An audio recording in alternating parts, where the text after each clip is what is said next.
பாப்பாவுக்கு மதுரையில ஒரு பேங்க்ல போன மாசமே இன்டர்வியூ செலக்ட் ஆயிட்டா. டிகிரி சர்டிஃபிகேட்லாம் குடுத்துட்டு, அதுக்கப்புறம் ஜாயின் பண்ணிக்கோங்க அப்டின்ட்டாங்க. கையில இல்லையேப்பா அப்டின்னு சொல்லிட்டு வந்தாச்சு. இப்பதான் ரீசென்ட்டா டிகிரி சர்டிஃபிகேட்லாம் கைக்கு வந்தது. சரி குடுத்துட்டு ஒரு வழியா வேலைய முடிச்சுட்டு வந்துரலாம் அப்டின்னு சொல்லிட்டு கெளம்பிட்டோம். அங்க போயிட்டு போன வேலையெல்லாம் நல்லபடியா முடிஞ்சுச்சு. குடுத்த பின்னாடி தான் ஒரே குழப்பம். என்ன பண்றது? வீட்டுக்கு போலாமா? எங்க போலாம்? அப்டின்னு சொல்லிட்டு.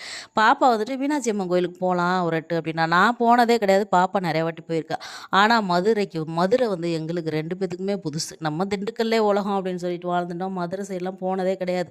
சரி போடு மேப்ப அப்படின்னு சொல்லிட்டு, மேப்ப போட்டு லெஃப்ட்டு, ரைட்டு, யூ டர்னு அப்படின்னு சொல்லிட்டு, ஒரு வழியா கோயில் வாசல் பக்கத்திலேயே போயிட்டோம். என்ன ஒரு ஆச்சரியம் அப்படின்னு தான் இருந்துச்சு.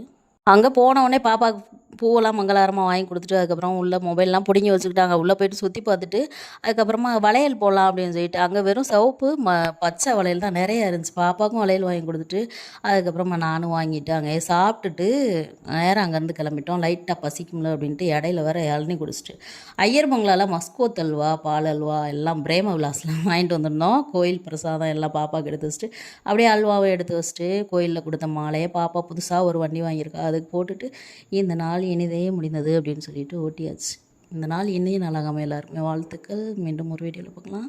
டாடா.